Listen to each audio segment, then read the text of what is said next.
Hello everybody. This video, I converted to Islam and how I became a Muslim. Let's start from the very beginning. So I was born as a typical American girl. I grew up in a small beach town here in Florida. Actually, একজন American সাধারণ বালিকা হিসাবে আমার জন্ম এবং বেড়ে ওঠা একটি স্মল বিচ টাউন ফ্লোরিডাতে। বর্তমানে আবারও আমি এই শহরেই বাস করছি, যেখানে আমি বেড়ে উঠেছিলাম আমার ছোট্টবেলা থেকে। আমি এখানকার স্কুলে গিয়েছি, এখান থেকেই গ্র্যাজুয়েশন করেছি। এটা ৮০-৯০ দশকের কথা। তখন এই শহরে খুব বেশি বৈচিত্র্য ছিল না, আর আমি কখনোই মুসলিম মানুষদের দেখিনি। যতক্ষণ আমি হাই স্কুলে গেলাম, সেখানে আমার ক্লাসে একজন মুসলিম মেয়ে ছিল। আমার পেরেন্টস মোটেও ধার্মিক ছিলেন না, এমনকি আমার গ্র্যান্ড পেরেন্টসও ধার্মিক ছিলেন না। কিন্তু তা সত্ত্বেও আমার পেরেন্টস নিজেদের ক্রিশ্চান বলেই পরিচয় দিত। কিন্তু আমরা কখনোই চার্চে যাইনি। আর আমরা ছিলাম না আমরা প্রে করতাম না, বাইবেল পাঠ করিনি, এই ধরনের কোনো কিছুই আমরা করিনি। আমার মনে আছে যে ছেলেবেলায় আমার একটা বাইবেল ছিল। আমার ব্যাগের একটা ছোট্ট পকেটে সবুজ রঙের একটা বাইবেল থাকতো। খুব সম্ভবত এটা নিউ টেস্টামেন্ট, কিন্তু আমার মনে নেই এটা আমি কোথায় পেয়েছিলাম বা আমাকে কে দিয়েছিল, কিন্তু আমার ছিল। আর আমি হাতে গোনা কয়েকবার চার্চে গিয়েছিলাম, আর এটা বেশিরভাগই ছিল আমার বন্ধুদের সঙ্গে যারা রেগুলার চার্চে যেত। তো যেমনটা আমি বললাম যে আমি ধার্মিক হিসাবে বড় হইনি, কিন্তু আমি গডে বিশ্বাস করতাম, জিসাসের উপর বিশ্বাস রাখতাম। আমার মাইন্ডসেটটা অনেকটা এরকম ছিল, গড অথবা জিসাস যেই হন না কেন তিনি আমাদের যত্ন নেন। আর তাই জিসাসের ছবি টাঙানো থাকতো আমার দেয়ালে, এবং আমার গলায় ছিল একটা গোল্ডেন ক্রস। তবে এটা সম্ভবত ধর্মের থেকেও ফ্যাশনের কারণে বেশি ছিল। তো আমার যতদূর মনে পড়ে, আমি যখন মিডল স্কুলে যেতাম, আমার ১৫-১৬ বছর বয়সে আমি ঘুমাতে যাওয়ার আগে প্রে করতাম। আর আমার জাস্ট এটাও মনে আছে যে আমি আমার বেডে শুয়ে জানালা দিয়ে তারা দেখতাম, আর গডের কাছে প্রার্থনা করতাম যে গড আমাকে রক্ষা করুন, আমার পরিবারকে নিরাপদে রাখুন, আর আমাকে সরল পথে গাইড করুন। আর আমার এটাও মনে নেই যে আমি এই সমস্ত কথাগুলো কোথা থেকে শিখেছিলাম।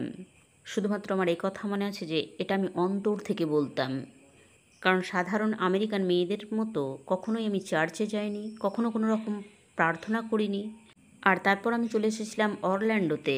আমার মনে হয় এটা ছিল যখন আমি আমার কমিউনিটি কলেজের ফার্স্ট ইয়ারে পড়ছিলাম। তো আমি অরল্যান্ডোতে চলে এলাম। এখানে এসে আমার কলেজ চেঞ্জ করলাম। আমি এখানে আমার এক বান্ধবীর সঙ্গে ছিলাম, আর সেখানে আরও ২জন রুমমেটস ছিল। আর জাস্ট কলেজ জীবন অতিবাহিত করছিলাম। আর তারপর বেশ কিছুদিন পরে আমি এখানে সাক্ষাৎ পেলাম আমার প্রথম হাজব্যান্ডের, যিনি এখন আমার এক্স হাজব্যান্ড। আমাদের সাক্ষাৎ হলো, তিনি ছিলেন মুসলিম। তিনি যখন আমার সঙ্গে কথা বলছিলেন, আমি ভাবলাম ঠিক আছে, দ্যাটস কুল। আসলেই আমি মুসলিম বলতে আগেই যেটা উল্লেখ করেছি, সেই আমার হাই স্কুলের এক ক্লাসমেটকে দেখেছিলাম। এছাড়া মুসলিমদের সম্বন্ধে আমার কোনো ধারণাই ছিল না, শুধুমাত্র নিউজে যা কিছু শুনেছি তাছাড়া। এটা ২০০০ সালেরও আগের কথা। তখন মুসলিমদেরকে খুব ভালো মানুষ হিসাবে চিত্রায়িত করা হতো না। আমি জাস্ট বেড়ে ওঠার দিনগুলিতে তাদের সম্বন্ধে নিউজে যা কিছু শুনেছিলাম, আমি মনে করতাম মুসলিম অর্থাৎ আরব। এটার অর্থ এরা যুক্ত বউ পেটানোর সঙ্গে, কিডন্যাপিংয়ের সঙ্গে, আপনারই দেশে এসে আপনাকেই বন্দি করে রাখে, এই ধরনের সব বিষয়। এই সমস্ত কিছুই আমি জানতাম মুসলিমদের ব্যাপারে। কিন্তু সেই ব্যক্তিটি, যিনি আমার এক্স হাজব্যান্ড, তিনি যেভাবে আমার সঙ্গে কথা বলতেন, তাকে খুব ভালো ব্যক্তি বলে মনে হতো। তাকে দেখে মনে হতো না যে তিনি বউ পেটাতে পারেন, অথবা আমাকে কিডন্যাপ করতে পারেন, অথবা আমার সঙ্গে ভয়াবহ কোনো কিছু করতে পারেন। তো ধীরে ধীরে তার সঙ্গে আমার বন্ধুত্ব বাড়লো, এবং আমরা খুব দ্রুতই বিয়ে করে নিলাম। কারণ তিনি ছিলেন মুসলিম, আর বিবাহ পূর্ববর্তী সম্পর্কে তিনি বিশ্বাস করতেন না। তাই আমরা ডেটিং অথবা লিভ টুগেদারের মতো কোনো কিছু না করেই একেবারে বিয়ে করে নিয়েছিলাম। তখন আমার ছিল সত্যিই খুবই খুবই অল্প বয়স।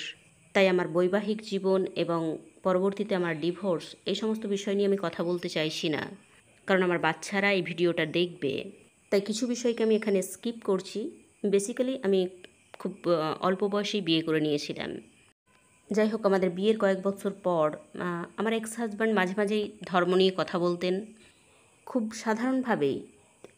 তিনি আমাকে কখনোই জোর করতেন না মুসলিম হওয়ার জন্য। অবশ্যই তিনি চাইতেন যে আমি মুসলিম হয়ে যাই, আমি এটা বুঝতাম, কিন্তু এটা কখনোই জোর জবরদস্তি ছিল না। তো আমরা মাঝে মাঝে আলোচনা করতাম, আমি তাকে প্রশ্ন করতাম। আর আমি পড়েছিলাম অনেক বই। এটা ইউটিউব বা গুগলের জামানা ছিল না, তখন আমরা তথ্য সংগ্রহ করতাম বই থেকেই। আমি পড়েছিলাম বহু বিজ্ঞানভিত্তিক বই। আর আমি ছিলাম খুবই লজিক্যাল পারসন। আর কোথাও না কোথাও সায়েন্টিফিক ফ্যাক্টসগুলোর সামঞ্জস্য খুঁজতাম আমি ইসলামের মধ্যে। আর আমি দেখতাম বহু সায়েন্টিফিক ফ্যাক্টস আছে ইসলামের মধ্যে। এছাড়াও খ্রিশ্চানদের জিসাস সম্পর্কে যে ধারণা থাকে তা অনেকটাই ধোঁয়াশা। আর আমার ক্ষেত্রেও তার ব্যতিক্রম ছিল না। কিন্তু কোরআনের মধ্যে আমি দেখেছিলাম যে পরিষ্কারভাবে বলা আছে জিসাস আলাইসাল্লাম কে আর গড কে। এছাড়াও ইসলামে আছে সেই সমস্ত প্রফেটদের কথা যাদের কথা ক্রিশ্চানিটিতে বলা হয়। আর সর্বোপরি এটা আছে এতটাই পরিষ্কারভাবে যে এরপর আর আপনার মনে কোনো প্রশ্ন দানা বাঁধতে পারবে না। কোরআনে এই সমস্ত কিছু উপস্থাপনা করা হয়েছে সো পারফেক্টলি। আর কোরআনের একটা আয়াত যা আজও আমার ফেভারিট, আর তা হলো, আজ আমি তোমাদের দিনকে তোমাদের জন্য পরিপূর্ণ করে দিলাম। আর এটা আমার কাছে মনে হয়েছিল যে একজন ক্রিশ্চিয়ান হিসেবে আমার যতটুকু বিশ্বাস ছিল, অর্থাৎ গডের উপর যতটুকু বিশ্বাস ছিল, একজন মুসলিম হয়ে যাওয়াটা এটাকে পারফেক্ট করে দিল বা পরিপূর্ণতা দান করলো, এটাকে অর্গানাইজ করে দিল, এটাকে ক্লারিফাই করে দিল। আমার অন্তরের পাজেল পিসগুলো যেন সঠিক স্থানে বসে গেল। তবে এটার অর্থ এই নয় যে ইসলাম গ্রহণের সাথে সাথেই আপনার জীবনটা একেবারে পারফেক্ট হয়ে যাবে, কাল্পনিক গল্পের মতো হ্যাপি এন্ডিং। না, মোটেও তা নয়। আমার ক্ষেত্রে ইসলামে প্রবেশ করার আগে মাসের পর মাস আমার মনের মধ্যে যুদ্ধ চলতো, অফিসিয়ালি আমার শাহাদার ঘোষণা দেওয়ার আগে। কারণ এটা সহজ নয় একটা বিলিফ সিস্টেমে বেড়ে ওঠা আর তারপর অন্য একটা বিশ্বাসে প্রবেশ করা। কারণ এতদিন ধরে আপনি যা কিছুকে সত্য বলে মনে করতেন, যা কিছুতে বিশ্বাস করতেন, হঠাৎ করেই আপনার মনে হবে যে এসবের কোনো অর্থই নেই। এটাকে স্বীকার করা যেমন সহজ নয়, তেমনি সাহসেরও প্রয়োজন। আর তারপর এটা শুধুমাত্র আপনার বিষয় থাকে না, মানুষ কি বলবে সেটাও আপনি ভাবতে থাকেন। বহু টক্সিক মুহূর্ত, আপ অ্যান্ড ডাউনস আসবে। তবে আলহামদুলিল্লাহ আমি এই যুদ্ধে জয়লাভ করতে পেরেছিলাম। আর আমার জীবনে ঘটে গেছে বহু এমন ঘটনা যা আমাকে বিনয়ী করে তুলেছে। যাই হোক, বহু আভ্যন্তরীণ সংগ্রামের মধ্য দিয়ে আমি গিয়েছি। আমি বুঝতে পারতাম এটা সত্য, কিন্তু আমার ব্রেন আর আমার হার্ট এই দুটোর মধ্যে সংযোগ স্থাপন করতে পারতাম না। অবশেষে আমি যখন উপলব্ধি করতে পারলাম এটা সত্য, আর আমি মনে মনে চাইছি কনভার্ট হতে, তা আমি কাউকে জানাইনি।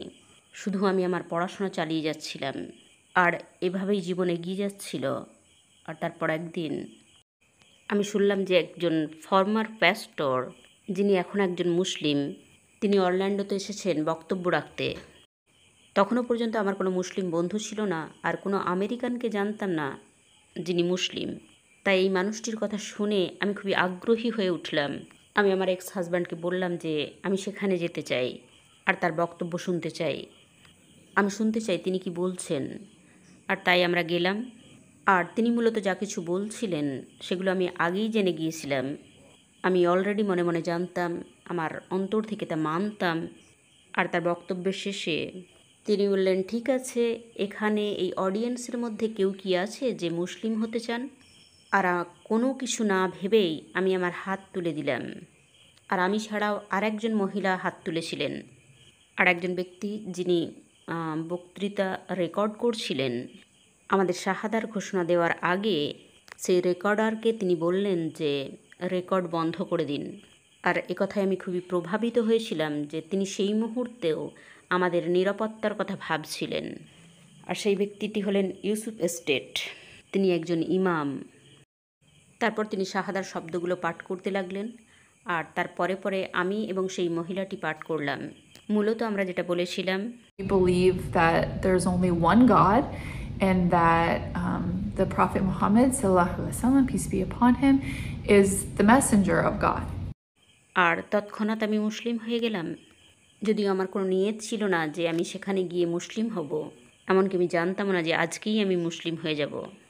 কিন্তু জাস্ট তাকে কথা বলতে শুনে আমি যেন উপলব্ধি করতে পারছিলাম তিনিও একজন আমেরিকান, আর তিনি সংগ্রাম করেছেন সম্ভবত আমার থেকেও বেশি, যেহেতু তিনি ছিলেন একজন প্যাস্টর। এছাড়াও তিনি ছিলেন অনেকটাই বয়স্ক, অর্থাৎ তিনি তার সারা জীবন কাটিয়েছিলেন চার্চের প্যাস্টর হিসাবে। আর তারপরেও এই উপলব্ধিতে আসা আর ইসলাম গ্রহণ করা, এটা তার জন্য যথেষ্ট সংগ্রামের। তাই আমার মনে হলো যে তিনি যদি এটা করতে সক্ষম হন, তাহলে আমিও সক্ষম হব। আমার অন্তরে বিশ্বাস তো ছিলই, এটা জাস্ট আমাকে আরও বেশি দৃঢ় করে দিয়েছিল যে আর কোনো সংগ্রাম নয়, এবার জাস্ট আমাকে সিদ্ধান্ত নিতে হবে। আর জানেন, মজার বিষয়, এটা ছিল মধ্য রমজান, আর আমার মনে আছে আমি খুবই ভয় পাচ্ছিলাম রোজা রাখতে, আর সম্ভবত তার পরদিন আমি রোজা রাখার চেষ্টাও করেছিলাম। যাই হোক, এটাই আমার স্টোরি।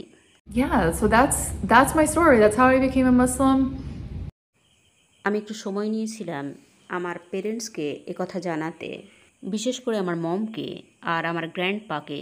তুলনামূলকভাবে আমার ড্যাডকে বলা অনেকটা সহজ হয়েছিল, কারণ তিনি খুব একটা স্ট্রিক্ট ছিলেন না।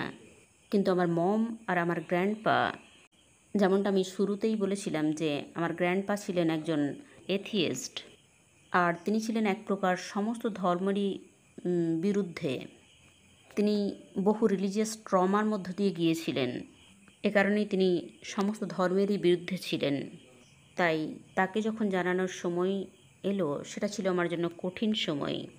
আমার আর এখন সঠিকভাবে মনে নেই যে তাকে আমি কিভাবে জানিয়েছিলাম, তবে আমার মমকে আমি বলেছিলাম। আসলে আমার বোনের জন্মদিনে আমরা বাইরে খেতে বের হয়েছিলাম, আর আমি যখন সেখানে গিয়ে পৌঁছালাম, অলরেডি আমার পরিবারের সবাই সেখানে উপস্থিত ছিল। আমরা একে অপরকে আলিঙ্গন করলাম, আর আমার মম যখন আমাকে আলিঙ্গন করছিল, আমি সেখানেই তাকে বললাম, আসলেই আমার প্ল্যান ছিল না এটা জাস্ট আমার মুখ থেকে বেরিয়ে গিয়েছিল। আমি তার কানে কানে বললাম শুধুমাত্র তাকেই যে আমি মুসলিম হয়ে গেছি, আর আমার মনে আছে আমি কাঁদছিলাম। আর তিনি বললেন, ঠিক আছে, রিল্যাক্স, তুমি কাঁদছো কেন? তো সেই থেকেই আমার জার্নি চলছে। আলহামদুলিল্লাহ, আমার ফ্যামিলি কখনোই আমাকে পরিত্যাগ করেনি বা এই ধরনের কোনো কিছুই করেনি, যেটা বহু রিভার্সদের সঙ্গেই ঘটে থাকে। বহু ওঠাপড়া গিয়েছে, হিজাব নিয়ে বহু সংগ্রাম আমাকে করতে হয়েছে। আমি যখন আমার ডিভোর্সের মধ্য দিয়ে যাচ্ছিলাম, তখন যেন আমি আবারও নতুন করে ইসলামকে আমার জীবনে খুঁজে পেয়েছিলাম, যেন নতুন করে আবার এক সংযোগ অনুভব করছিলাম আল্লাহর সঙ্গে। আর আলহামদুলিল্লাহ, আমি কখনোই আমার হিজাব খুলে ফেলিনি, কখনো আমি ইসলাম ত্যাগ করার কথা ভাবিনি, কখনো আমার অনুশোচনা হয়নি, কিন্তু তা সত্ত্বেও আমাকে বহু সংগ্রামের মধ্য দিয়েই যেতে হয়েছে। Instagram, like a big part of my life was this weight loss journey and getting healthy journey.